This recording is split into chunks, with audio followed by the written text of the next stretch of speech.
Richard Haas, president of the Council on Foreign Relations, joins me now to talk about this breaking news story. The Defense Department has said that the taunts from Kim Jong-un are nothing more than warmongering rhetoric, Richard, but I don't know if national security officials behind closed doors are considering this all just to be rhetoric. How serious do you take what's going on in North Korea right now?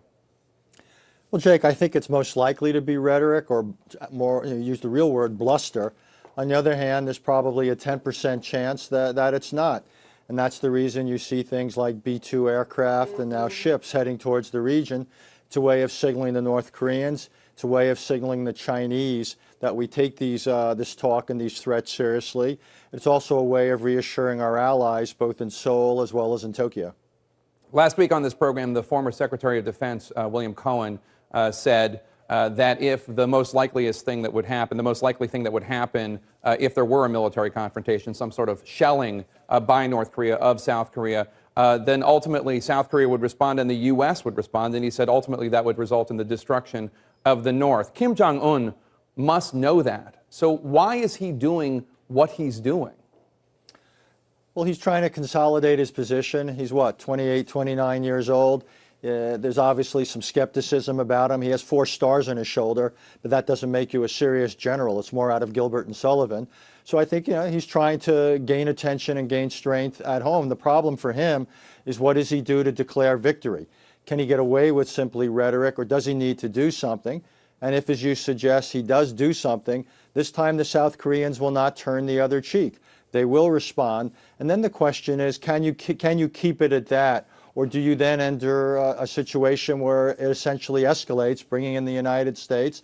And I would simply say, if I were representing the administration, I would pass the message privately, both to China, which is North Korea's most important benefactor, and to North Korea, that if this escalates to a war, this will be the last war in the Korean peninsula, because the United States would not stop until all of Korea is unified under the South. Hopefully that would deter them from starting anything in the first place. And lastly, let's talk about the role that China could play in getting this guy under wraps. Both Moscow and Beijing are telling Kim Jong-un to cool it. Would sanctions be enough to put his ego in check?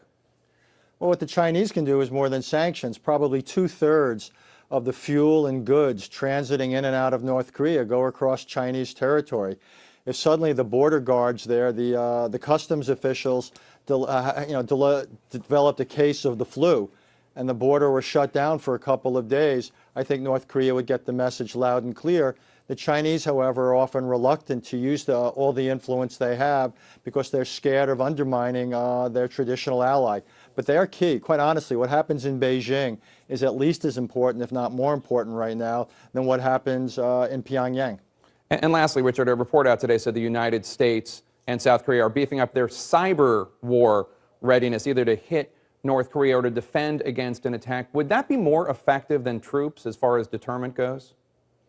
I'm not sure it's more effective, but it's certainly one of the ways that if the North Koreans do something, we can hurt them, or conceivably even send a message to China.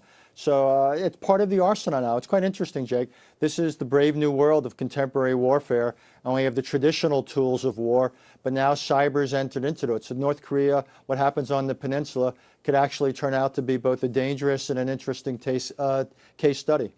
All right, Richard Haas, president of the Council on Foreign Relations.